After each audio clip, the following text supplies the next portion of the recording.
keajaiban 1 jam sebelum waktu subuh. Kita tahu Allah Subhanahu wa taala telah memilihkan kepada kita waktu-waktu yang sangat istimewa. Salah satu waktu yang sangat istimewa bagi seorang mukmin adalah waktu sahar, atau kita katakan waktu sebelum sholat fajar. Kenapa kemudian waktu ini sangat istimewa?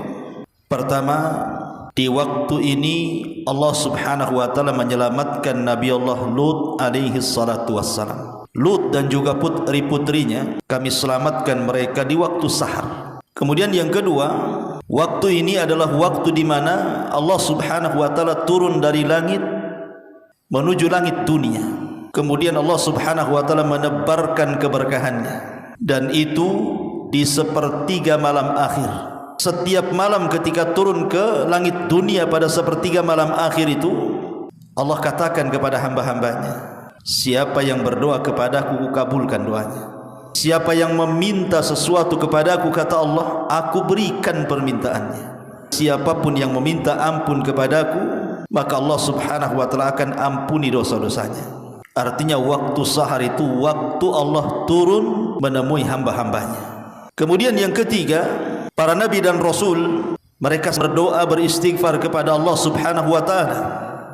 Sebagaimana diriwayatkan bahwa Nabi Allah Yaqub alaihi salatu wassalam apabila dia hendak mengucapkan istighfar, memintakan ampun untuk anak-anaknya, maka dia akan bermunajat kepada Allah Subhanahu wa taala di waktu sahar, sebelum subuh. Waktu sebelum subuh itu adalah waktu yang sangat berharga bagi orang-orang yang bertakwa.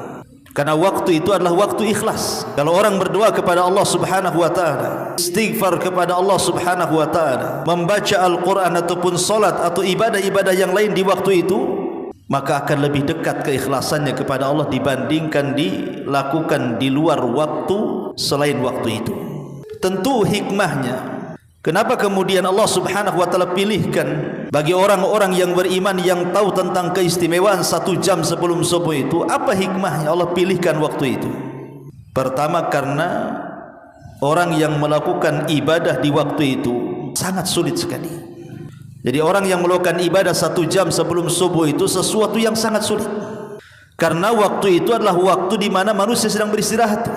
Di waktu manusia sedang terlelap-lelapnya tidur, enak-enaknya tidur, mimpi-mimpinya tidur, tiba-tiba kemudian dia sengaja membangunkan dirinya untuk menghadap Allah Subhanahu wa taala di waktu yang sangat mulia itu. Kemudian yang kedua, hikmahnya karena ibadah di waktu itu lebih banyak ikhlasnya dibandingkan yang lainnya.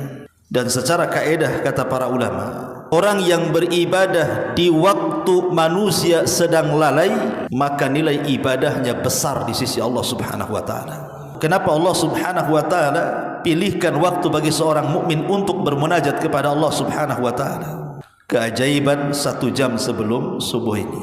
Minta kepada Allah Azza wa Jalla. Berdoa kepada Allah Azza wa Jalla, ketuk pintu langit. Maka waktu-waktu yang sangat indah ini jangan pernah terlewatkan.